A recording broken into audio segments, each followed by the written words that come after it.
Hello बच्चों, तो पिछले वीडियो में हमने देखा था यानी कि संविधान जो आपका पार्ट है, संविधान भारतीय संविधान यानी कि संविधान निर्माण पार्ट है जो, उस तक आपको बहुत ही इंपॉर्टेंट क्वेश्चन आपकी पेपर के लिए प्रोवाइड करा दिए थे। तो अब हम अगले पार्ट यानी कि यूरोप में समाजवाद व रूसी क्रांति, तो अब हम आगे के आंसर्स देख लेते हैं क्वेश्चंस के साथ। कार्ल मार्क्स द्वारा लिखी गई पुस्तक का नाम है तो दास कैपिटल, और रूस की संसद का नाम है तो ड्यूमा। आपको ये याद रखना है क्योंकि मोस्ट इम्पोर्टेंट है, आपकी परीक्षा में पूछा जा सकता है। रूस की संसद का नाम है तो वो है ड्यूमा। आपको ये अच्छे से याद रख लेना। पहला विश्व युद्ध कब प्रारंभ हुआ था, तो इसका आंसर हो जाएगा सन 1914 ईस्वी, है ना। 1917 में बोल्शेविक दल का नेता कौन था, तो वो व्लादिमीर लेनिन थे। और रूस की क्रांति कब हुई थी, सन 1917 में हुई थी रूस की क्रांति। अगला है 1914 में रूस पर खालिस्तान का शासन था, तो जार निकोलस का शासन था 1914 में। रूस में संपन्न किसानों को खालिस्तान कहा जाता था, तो कुलक। ये क्वेश्चन भी पूछा जाएगा कि कुलक किसे कहते हैं, इम्पोर्टेंट क्वेश्चन है, और इसका आंसर भी मैं आपको आगे बताऊंगा। तो आप वीडियो को लाइक कर दीजिए और चैनल को सब्सक्राइब कर लीजिए। जल्दी से चैनल को सब्सक्राइब करके बेल आइकन को ऑन कर लीजिए, क्योंकि आपको इसी प्रकार से इंपॉर्टेंट क्वेश्चन आपकी वार्षिक परीक्षा तक के लिए यहाँ मिलने वाले हैं। तो जल्दी से वीडियो को लाइक और चैनल को सब्सक्राइब कर लीजिए। तो अगला है आपका, यूरोप में समाज के पुनर्गठन को बढ़ाया खालिस्तान विचारधारा ने। तो समाजवादी विचारधारा ने यूरोप में समाज के पुनर्गठन को बढ़ावा दिया। तो शाही रूसी सेना को खालिस्तान कहा जाता था, तो शाही रूसी सेना को रूसी स्टीम रोलर कहा जाता था। विश्व युद्ध से उद्योगों पर नकारात्मक प्रभाव पड़ा था, तो आपको ये याद कर लेना है। अगली क्वेश्चन में हम देखेंगे, एक शब्द या वाक्य में उत्तर दीजिए। तो एक शब्द या वाक्य में उत्तर, तो इस प्रकार से मताधिकार आंदोलन से क्या तात्पर्य था। इसका क्वेश्चन है, वोट डालने का अधिकार पाने के लिए चलाया गया आंदोलन मताधिकार आंदोलन कहलाता था। तो आगे है हमारा, 1905 की रूस की क्रांति की शुरुआत किस घटना से हुई, तो खूनी परिवार। ये आपको अच्छे से याद कर लेना है क्योंकि पूछा जा सकता है आपकी परीक्षाओं में। अगला है हमारा, कोमिटर्न शब्द से क्या तात्पर्य है, तो कोमिटर्न शब्द से कम्युनिस्ट पार्टियों का अंतर्राष्ट्रीय संस्था से है। Russian social democratic workers party की स्थापना किस सन में हुई, तो 1898 ईस्वी में। आगे हम देख लेते हैं, क्वेश्चन नंबर 5 है आपका, 1918 में बोल्शेविकों ने ब्रेस्ट लेबोस्क की किससे संधि की, तो जर्मनी से। सत्य असत्य देख लेते हैं हम। अक्टूबर 1917 की क्रांति का संबंध रूस से है, तो इसका सत्य हो जाएगा। अप्रैल थीसिस नामक सिद्धांत लेनिन की देन है, तो इसका भी सत्य हो जाएगा। अब हम देखेंगे आपके यूरोप में समाजवाद व रूसी पाठ, यही पाठ है आपका। तो इसके बहुत ही इम्पोर्टेंट क्वेश्चन, तो पहला है आपका, कुलक शब्द को परिभाषित कीजिए। मैंने अभी बताया था कुलक शब्द, तो वेरी वेरी मोस्ट इम्पोर्टेंट है ये क्वेश्चन, तो आपको अच्छे से तैयार कर लेना है इसे। कुलक शब्द का उत्तर आप यहाँ तक इस प्रकार से लिख देंगे जैसा इसमें लिखा हुआ है, और इसे आप एक दो बार पढ़ लेंगे। अगला है आपका, रूसी क्रांति से प्रेरित होने वाले भारतीयों के बारे में लिखिए। तो रूसी क्रांति से प्रेरणा पाने वाले भारतीयों के बारे में लिखना है आपको। तो उनके बारे में रविंद्रनाथ टैगोर, जवाहरलाल नेहरू, इस प्रकार से इनके नाम भी यहाँ पे दिए गए हैं। आप इनके बारे में लिख देंगे कि उनमें क्या प्रभाव आए। तो अगला क्वेश्चन है, 1900 से 1930 के बीच महिला कामगार की स्थिति पर संक्षिप्त टिप्पणी। तो इसका आंसर आप कुछ इस प्रकार से लिख देंगे, पूरा आंसर यहाँ पे दिया गया है। अगला है, स्टालिन के सामूहिक कार्यक्रम को समझाइए। तो स्टालिन के सामूहिक कार्यक्रम का वर्णन यहाँ पे किया गया है, तो आप इसे पूरी तरह याद कर सकते हैं। ये पूरा क्वेश्चन का आंसर दिया गया है, ये देखिए, आप अच्छे से याद इसे कर लेंगे।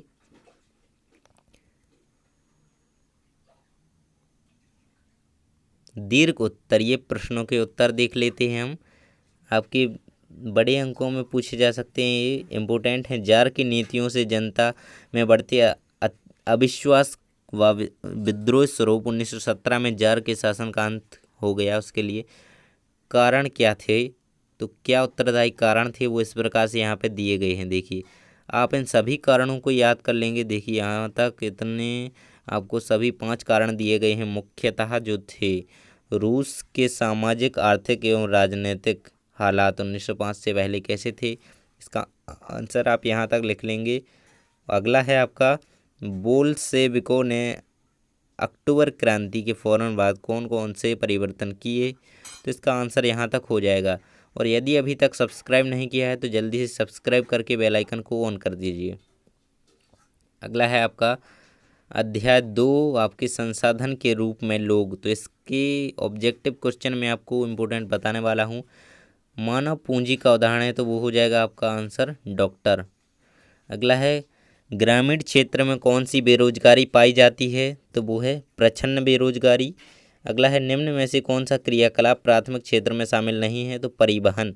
2011 की जनगणना के अनुसार भारत में साक्षरता दर है तो 74%। तृतीयक क्षेत्र के क्रियाकलापों में शामिल है तो बैंकिंग है। इसके आंसर सभी के हो चुके हैं। रिक्त स्थानों के आंसर देख लेते हैं हम। देखिए तो पहले का आंसर हो जाएगा शिक्षित। नगरीय क्षेत्रों में सामान्यतः खालिस्तान बेरोजगारी पाई जाती है तो शिक्षित बेरोजगारी। शिक्षा, प्रशिक्षण और स्वास्थ्य सेवाएं खालिस्तान पूंजी निर्माण में सहायक हैं तो मानवीय पूंजी निर्माण में सहायक हैं। विनिर्माण अर्थव्यवस्था के क्षेत्र के उदाहरण लिखिए, तो द्वितीय क्षेत्र विनिर्माण अर्थव्यवस्था के क्षेत्र का उदाहरण है तो आपको ये याद कर लेना है। अच्छे से याद कर लीजिए इन क्वेश्चन को, क्योंकि ये मोस्ट इंपोर्टेंट है आपकी परीक्षाओं के लिए। तो आप इनके आंसर अच्छे से याद कर लेंगे। एक शब्द में उत्तर दीजिए तो आप इनके क्वेश्चन के आंसर अच्छे से याद कर लेंगे। मानव पूंजी निर्माण किसे कहते हैं, इंपोर्टेंट क्वेश्चन है, आप इसे अच्छे से करेंगे। मानव पूंजी निर्माण किसे कहते हैं, देखिए यहाँ तक इसका आंसर हो जाएगा इतना, तो आप इसे पूरी तरह याद कर लेंगे। अगला क्वेश्चन है हमारा प्राथमिक क्षेत्र के अंतर्गत कौन कौन सी अधिक क्रियाएं सम्मिलित की जाती हैं। और फिर इसके बाद क्वेश्चन है तृतीय क्षेत्र के अंतर्गत कौन कौन सी आर्थिक क्रियाएं सम्मिलित की जाती हैं। मृत्यु दर से क्या अभिप्राय है, तो ये क्वेश्चन इंपॉर्टेंट है। मृत्यु दर से क्या अभिप्राय है, तो इसे अच्छे से याद कर लेना। और यदि आपने पिछला वीडियो नहीं देखा है, यहाँ तक हमने देख लिए थे, तो उसे भी जा कर के देख लीजिए। देखिए अगला क्वेश्चन है हमारा ग्रामीण क्षेत्रों में पाई जाने वाली कोई दो बेरोजगारी के प्रकार बताइए। तो मौसमी व प्रच्छन्न बेरोजगारी इसका आंसर हो जाएगा। अब हम सही जोड़ियां देख लेते हैं। तो पहले का आंसर आपका हो जाएगा बा वाला प्राथमिक क्षेत्र कृषि और प्रच्छन्न बेरोजगारी, तो ग्रामीण क्षेत्रों में छिपी बेरोजगारी जो होती है वो प्रच्छन्न बेरोजगारी कहलाती है। इस प्रकार से इसका आंसर हो जाएगा। थर्ड वाले का आंसर दास से मिल जाएगा पूंजी निर्माण कारक, तो शिक्षा स्व व्यवस्था से इसका आंसर मिल जाएगा। शिक्षित बेरोजगारी तो इसका ई वाले से। नगरीय क्षेत्र जनसंख्या की गुणवत्ता तो जीवन प्रत्याशा। इस प्रकार से इनके सभी के आंसर मैंने लगा दिए हैं, आप स्क्रीनशॉट ले सकते हैं। आगे हम सत्य असत्य देखेंगे। देखिए सत्य असत्य में आपको पहला क्वेश्चन है बेरोजगारी से में वृद्धि आर्थिक समृद्धि का सूचक है, तो ये आपका असत्य हो जाएगा। दूसरा है परिवहन के क्षेत्र में प्रच्छन्न बेरोजगारी पाई जाती है, तो इसका भी असत्य हो जाएगा। मानव पूंजी कौशल और उनमें निहित उत्पादन के ज्ञान का स्टॉक है, तो ये वाला आपका सत्य हो जाएगा। मानव पूंजी कौशल और उसमें निहित उत्पादन के ज्ञान का स्टॉक है, तो ये सत्य हो जाएगा। आप इसका सत्य लगा लेंगे। आगे बढ़ते हैं। 4 नंबर का क्वेश्चन है शिशु मृत्यु दर का संबंध 1 वर्ष से कम आयु के बच्चे की मृत्यु से, तो ये सत्य हो जाएगा। शिशु मृत्यु दर, तो 1 वर्ष से कम नीचे जो बच्चे होते हैं उन्हें शिशु कहते हैं, तो शिशु की मृत्यु तो शिशु मृत्यु दर। इस प्रकार से इसका आंसर सत्य हो जाएगा। जनसंख्या की गुणवत्ता साक्षरता दर पर निर्भर नहीं करती, तो इसका असत्य हो जाएगा। अब हम आगे देख लेते हैं। हमने संसाधन के रूप में लोग ये पाठ के इम्पोर्टेंट ऑब्जेक्टिव देख लिए हैं, और इसके आंसर भी आप देख लेंगे। इम्पोर्टेंट क्वेश्चन यहाँ पे दिए गए हैं। शिक्षा किस प्रकार पूंजी निर्माण का आवश्यक घटक है, समझाइए। मानव पूंजी और भौतिक पूंजी में अंतर लिखिए, तो आप इसका आंसर कुछ इस प्रकार से याद कर लेंगे। यहाँ पे थोड़ा साफ दिखाई नहीं दे रहा है, लेकिन फिर भी आप अच्छे से इसे लिख लीजिए। इम्पोर्टेंट है आपका मानव पूंजी और भौतिक पूंजी में अंतर, है ना। प्रच्छन्न बेरोजगारी से आप क्या समझते हैं? प्रच्छन्न बेरोजगारी और मौसमी बेरोजगारी में आपको अंतर लिखना है। तो देखिए इस प्रकार से इसका आंसर यहाँ पे दिया गया है। बेरोजगारी से आप क्या समझते हैं? मोस्ट इम्पोर्टेंट क्वेश्चन है बेरोजगारी। और शिक्षित बेरोजगारी भारत के लिए एक विशेष समस्या है, क्यों? तो आपको इसका आंसर देना है। तो यहाँ पे शिक्षित बेरोजगारी एक समस्या है, तो यहाँ पे इसका आंसर लिखा गया है। और बेरोजगारी किसे कहते हैं, इसका भी आंसर दिया गया है। आगे है मानवीय पूंजी निर्माण का अर्थ क्या है, समझाइए। तो इसका आंसर आप देख लेंगे, इस प्रकार से नीचे दिया गया है, आप पूरा आंसर इसका पढ़ लेंगे। अगला है भारत में मानव पूंजी निर्माण का स्तर निम्न होने के क्या कारण हैं। तो इस प्रकार से पूरा आंसर आप इसका पढ़ लेंगे, यहाँ पे पॉइंट दिए गए हैं आपको। अगला है मानव पूंजी किसे कहते हैं। मोस्ट इम्पोर्टेंट क्वेश्चन है मानव पूंजी, तो आपको ये अच्छे से याद कर लेना है, क्योंकि ये मोस्ट इम्पोर्टेंट है आपकी परीक्षाओं के लिए। तो आपको अच्छे से याद कर लेना है। देखिए पूरे यहाँ पर इसके पॉइंट दिए गए हैं। आगे हम देखते हैं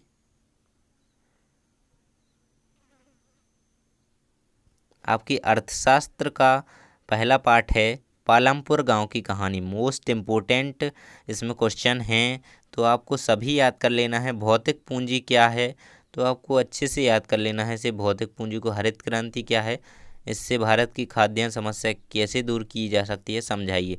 तो आपको ये अच्छे तरीके से इसे याद कर लेना है। देखिए अब हम आगे देख लेते हैं। प्रश्न क्रमांक 3 है उत्पादन का उद्देश्य क्या है, लिखिए। तो उत्पादन का उद्देश्य यहाँ पर इसका उत्तर यहाँ तक दिया गया है। और ये आगे क्वेश्चन जो पूछा गया है इसका आंसर यहाँ तक आप कर लेंगे। आगे है हरित क्रांति की मुख्य विशेषताएं लिखिए। Very very most important question है, तो आपको इसकी विशेषताएं अच्छी तरीके से याद कर लेनी है। हरित क्रांति की विशेषताएं, तो यहाँ पर आपको विशेषताएं पूरी दी गई हैं, वर्णित हैं।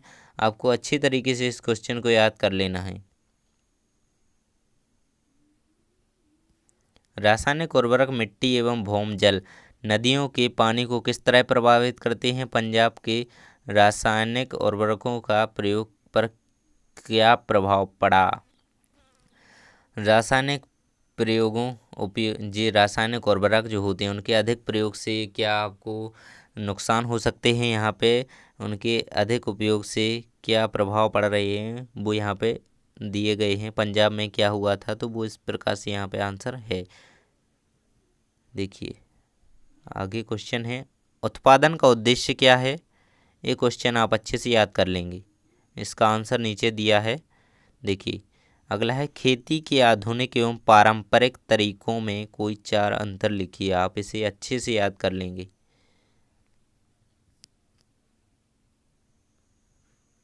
आधुनिक खेती तरीका एवं पारंपरिक खेती तरीका। आगे देख लेते हैं हम। अब आपका पाठ है जो आपकी त्रैमासिक में पूछा जाना है फ्रांसीसी क्रांति। तो इससे भी आपके कई क्वेश्चन पूछे जा सकते हैं। तो पहला क्वेश्चन है सबसे ज़्यादा इम्पोर्टेंट, लुई 16वें में के समय फ्रांस की आर्थिक स्थिति कैसी थी। तो इसका आंसर यहीं पे दिया गया है। देखिए पूरा आंसर आप इस प्रकार से याद कर लीजिए।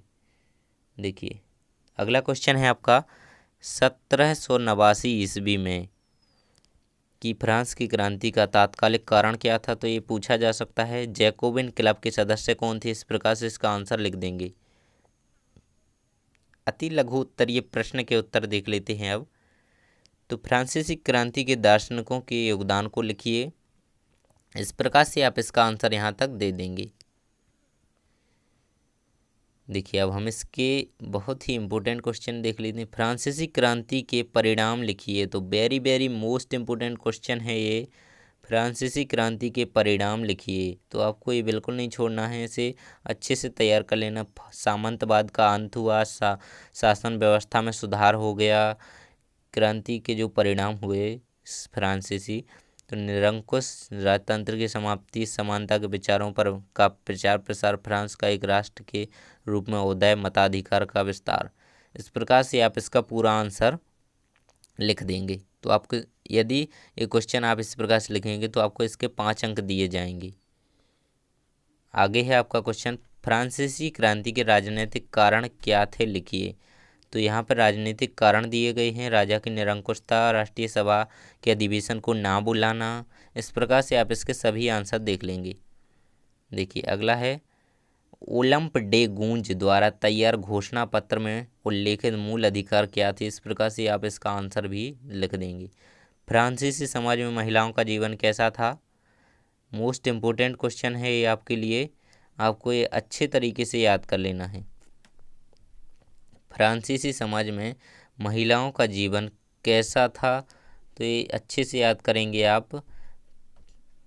इसका आंसर पूरा यहाँ तक दिया गया है, इतना है इसका आंसर, तो आप इसे अच्छे से याद कर लेंगे। अगला है नेपोलियन के उदय से को कैसे समझा जा सकता है। तो लॉन्ग क्वेश्चन है थोड़ी, तो आपको ये अच्छे से याद कर लेने हैं। देखिए इनमें से क्वेश्चन पूछे जाने की संभावना है, तो आप ये याद कर लेंगे। फ्रांस में दास प्रथा का उन्मूलन कैसे हुआ समझाइए। तो इसका आंसर भी आप दे देंगे पूरा, इतना अच्छे से याद कर लेंगे।